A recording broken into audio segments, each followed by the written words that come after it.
Everyone's arguing about QB, but this is the decision that'll make or break the Saints. Now let's talk about a sneaky roster cut, or well, it's mainly just a roster cut. I was thinking about like a restructure, but no, it's basically a roster cut. So a lot of people have been talking about cutting out Kamara, but there's a reason why I would not cut Kamara that a lot of people are missing out on. Sometimes you gotta look back and be like, who's gonna mentor these young running backs? Because after Kamara, we don't have a running back that's been on the team for more than 4 years. Kamara has been here for think what 9 years. After that, your second longest tenured running back on the team is Kendra Miller. That's been here for 4 years. So who's gonna mentor these running backs? Who's gonna mentor Audric Estimé, Devin Neal, Kendra Miller? If Alvin Kamara's not there, and if you draft Jeremiah Love, that's cool and all. Who's gonna mentor him? So we gotta take that into consideration. And another thing, another decision that a lot of people aren't really talking about. I could see a world where the Saints still target defense in the first round, especially the edge rusher.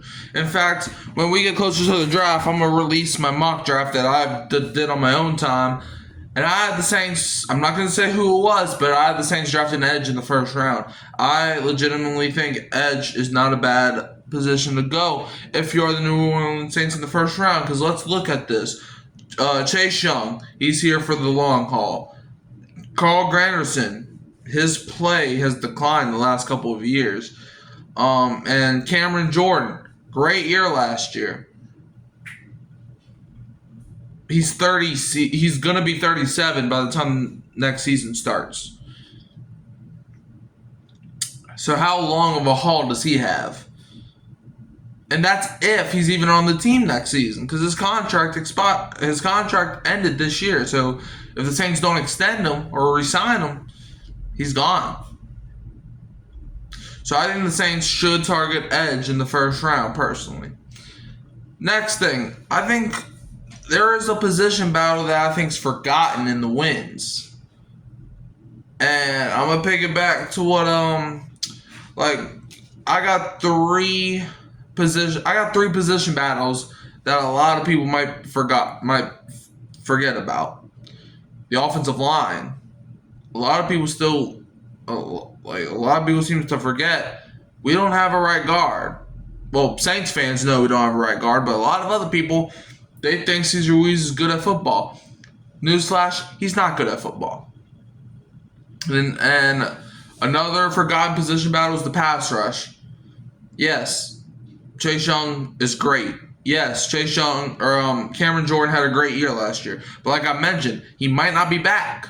And Carl Granderson, I mean, he's cool. You can do worse than Carl Granderson. I'm not denying that.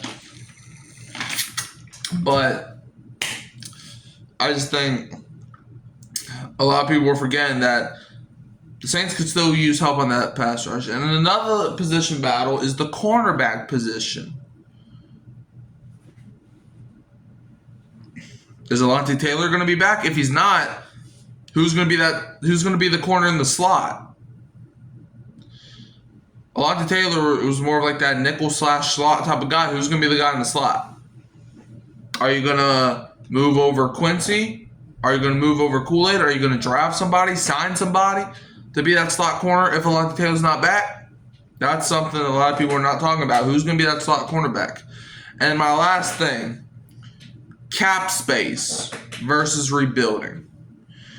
A lot of people don't, and this is about to be the key thing to this all. A lot of people say the Saints need to lose more and tank. The Saints needed to go into a rebuild. Saints needed to go into a rebuild since Drew Brees retired. What if I told you that we did? You see, a lot of people say you have to suck for 5 years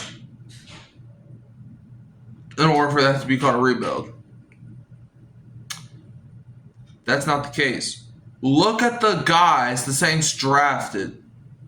And a lot of people may be like, well, you just had a good draft. Ain't that a part of the rebuild? Drafting guys for the rebuild?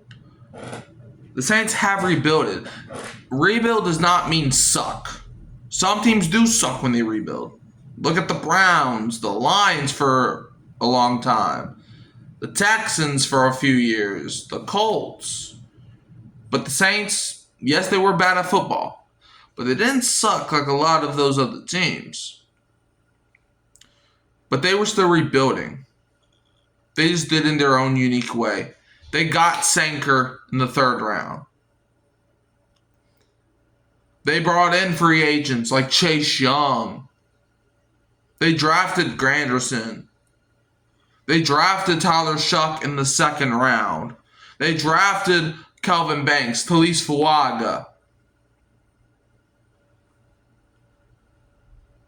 The Saints have a lot of young talent because of their rebuild. And look at the cap space. The Saints can spend money this offseason. When's the last time the Saints could actually spend money? Like 2018, 17? Like, I think probably before Drew Brees retired. Because, like, the Saints have been doing this since Drew Brees was still here. Because they were trying to get that other ring for Brees. And they just kept pushing the money down the line. And now the money is finally caught up to us. But guess what? We can actually spend that money now. Because we have the cap space. Like, the Saints probably would have to restructure maybe 1 or 2 deals. Or maybe even extend Olave, because look, I don't know that much when it comes to cap space, but extending Olave actually clears up money. So yeah. So what do you think is the Saints' biggest offseason decision that nobody is talking about? Let me know in the comments below. You can always find me at Hurricane Mike, Kyle Phelps, and Keeping It Real Who Dat Sports Podcast. Don't forget to like, subscribe, share, turn the bell on so you don't miss another upload. And I'll leave you as always with a Who Dat, and don't be a Falcons fan.